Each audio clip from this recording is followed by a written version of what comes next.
आज आपको कक्षा 11वीं हिंदी आरोह वे आंखें जो काव्य है, कविता है, उसके बारे में पढ़ाने जा रहा हूँ, समझाने जा रहा हूँ।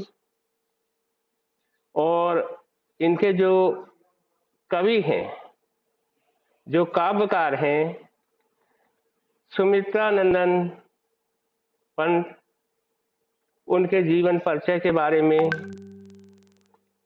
बतलाने जा रहा हूँ। उनका जन्म कहाँ हुआ था, इसके बारे में बताने जा रहा हूँ। सुमित्रा नंदन पंत का जीवन परिचय के बारे में मैं आपको बतला रहा हूँ। उनका जन्म कुर्माचल प्रदेश के आल्होड़ जिले के अंतर्गत कसौली ग्राम में सन 1900 ईस्वी में हुआ था। इनके माता पिता ने बचपन में इसका नाम गोसाई दत्त रखा था। सुमित्रा नंदन पंत के माता पिता का निधन इनके जन्म के कुछ घंटों बाद ही हो गया। इनके पिता का नाम गंगादत्त पंत था। पालन पोषण माँ का निधन हो जाने के कारण इनका पालन पोषण इनकी दादी के हाथों हुआ। केवल 7 साल की उम्र में ही जब वह 7वीं कक्षा में पढ़ रहे थे, तभी इन्होंने सबसे पहली बार छंद की रचना की। आगे की पढ़ाई करने के लिए जब आल्होड़ा आए, तब इन्होंने अपना नाम सुमित्रा नंदन पंत रख लिया। इससे पहले इनका नाम गोसाई दत्त था। प्रारंभिक शिक्षा पूरी करने के 1919 में प्रयाग के म्योर सेंट्रल कॉलेज में अध्ययन के लिए प्रवेश किया। जीवन काल सुमित्रा नंदन पंत जी ने पत्रिका का भी संपादन किया, जिसका नाम रूपाभ था। इसके बाद कई सालों तक वह आकाशवाणी ने उच्च पद पर आसीन रहे। पंत जी ने अपना पूरा जीवन अविवाहित ही बिताया और अपना जीवन माँ भारती के चरणों में समर्पित कर दिया। इनकी रुचि कविता में बचपन से कुछ ज़्यादा थी। इनकी जो काव्य रचनाएं मैं उसके बारे में आपको बतला रहा हूँ। सुमित्रा नंदन पंत जी ने सन 1950 ईस्वी में आकाशवाणी में संबंध हुए और प्रयाग में रहकर साहित्य सृजन करते रहे।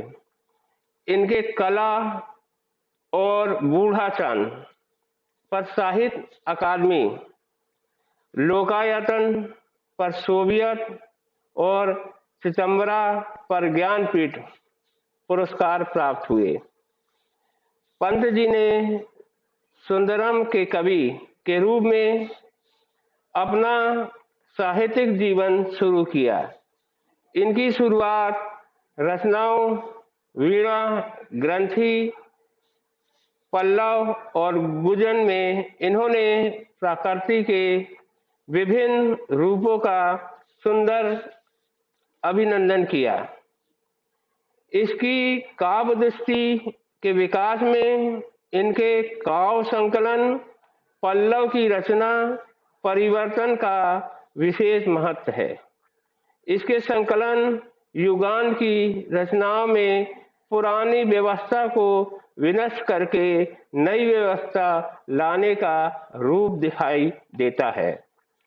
इसके युगवाणी और ग्राम संकलन की रचनाओं में इसी विचारधाराओं की अभिव्यक्ति मिलती है।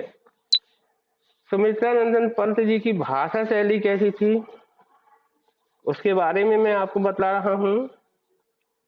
इनकी भाषा सदा ही बड़ी चित्रमयी रही और बड़े ही मनोरम बिंबों की योजना बनाती है।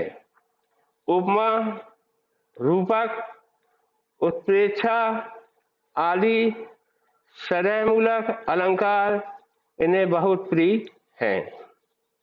इनकी काव्य रचनाओं को पढ़कर यह निर्णय नहीं हो पाता कि वे कवि अधिक हैं या विचारक। इनका काव्य नारी, प्रकृति, मानवतावाद तथा चेतनावाद से घिरा हुआ है। सुमित्रानंदन पंत जी की जो मृत्यु है सन 21 दिसंबर 1977 को हुई। वे आंखें जो सुमित्रानंदन पंत जी द्वारा लिखी गई कविता है, उसके बारे में मैं आपको पढ़ा रहा हूँ। और वे आंखें जो किसान हैं, जो खेती करता है, उसका किस तरह शोषण हो रहा है, उसके बारे में आपको बतला रहा हूँ। ये पंक्तियां हैं उनकी। अंधकार की गुहा सरी की उन आंखों से डरता है मन, भरा है दूर तक उनमें दारुण। दैन्य दुख का नीरव रोदन, वह स्वाधीन किसान रहा, अभिमान भरा आंखों में इसका, छोड़ उसे मझधार आज संसार कागार सदस्य वह खिसका। इसके जो भावार्थ हैं उसके बारे में मैं आपको बतला रहा हूँ, समझा रहा हूँ। जो प्रस्तुत पंक्तियां हैं सुमित्रानंदन पंत जी के द्वारा लिखी गई हैं। कविता वे आंखों से ये पंक्तियां ली गई हैं। प्रस्तुत कविता में कवि पंत जी के द्वारा भारतीय कृषि के शोषण व उनकी जो दयनीय दशा है को वर्णित किया गया है। इन पंक्तियों के माध्यम से कवि किसानों की दयनीय स्थिति का बेहद मार्मिक चित्रण करते हुए कहते हैं कि जो शोषित किसान हैं उनकी आंखें मानो अंधेरी गुफा के समान दिखती है, जिनसे मेरा मन भयभीत है। ऐसा प्रतीत होता है कि उनमें दूर तक कोई कष्टप्रद व दुख का मौन रुदन भरा हुआ है। आगे कवि कहते हैं कि वह सदैव स्वाधीन किसान था, उसके अपने खेत थे, उसकी आंखों में स्वाभिमान झलकता था, परंतु आज संसार ने उसे समस्याओं के मझधार में छोड़कर उससे दूर चला गया। आज वह किसान अकेला पड़ गया। जो इसके कवि हैं सुमित्रानंदन पंत जी ने, जो किसान हैं उनका कैसा शोषण हुआ, वह कितने कष्ट में खेती बाड़ी करते हैं और अपना जीवन यापन करते हैं। उनके लिए जो पीड़ा है कवि के मन में, उन्होंने अपने शब्दों में उसको व्यक्त किया है, क्योंकि वह भी कभी खेती किया करते थे। तो उनको इस चीज का पूरा एहसास है कि किसान का, कृषक का इस देश में क्या स्थिति है, वह कितना कष्ट में अपना जीवन जी रहा है, इसके बारे में उन्होंने अपने शब्दों के द्वारा इसको व्यक्त किया है। आप लोग इसको अच्छे से पढ़िए और इसके क्वेश्चन आंसर करिए। आगे के पैराग्राफ में आपको पढ़ाऊंगा। हो गया।